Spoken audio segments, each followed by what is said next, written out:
ay rated SPG. Striktong patnubay at gabay ng magulang ang kailangan. Maaaring may masiselang tema, lengguwahe, karahasan, sexual, horror o droga na hindi angkop sa mga bata.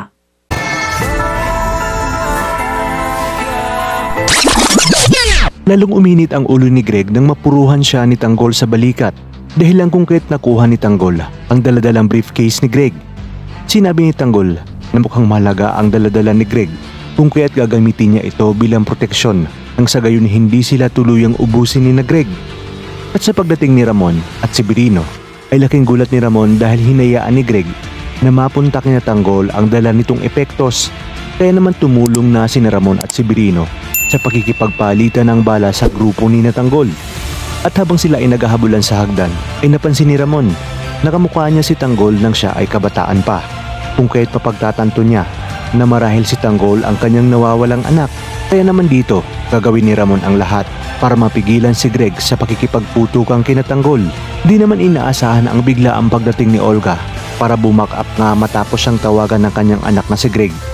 Magugulat si Olga nang makita niyang muli sa pangalawang pagkakataon ang tunay na anak ni Ramon na si Tanggol, kung kaya't palihim niyang sasabihin kay Greg na dapat tinuluyan na nito si Tanggol para tuluyan nang mawala ang tinik sa kanilang lalamunan, dahil kung hindi umano ay mawawala lahat ng kanilang pinaghirapan at mapupunta lang sa nag-iisang anak ni Ramon.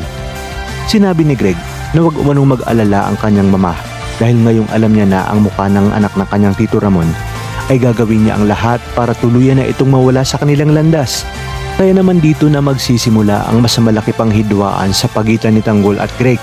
Ngunit hindi naman ito haya ang mangyari ni Ramon, lalo pat ngayong alam niya na nabuhay pa ang kanyang nag-iisang anak na siyang tagapagmana ng lahat ng kanyang mga negosyo at ari-arian. Kaya naman kapamilya, kapit lang dahil marami pa tayong dapat abangan.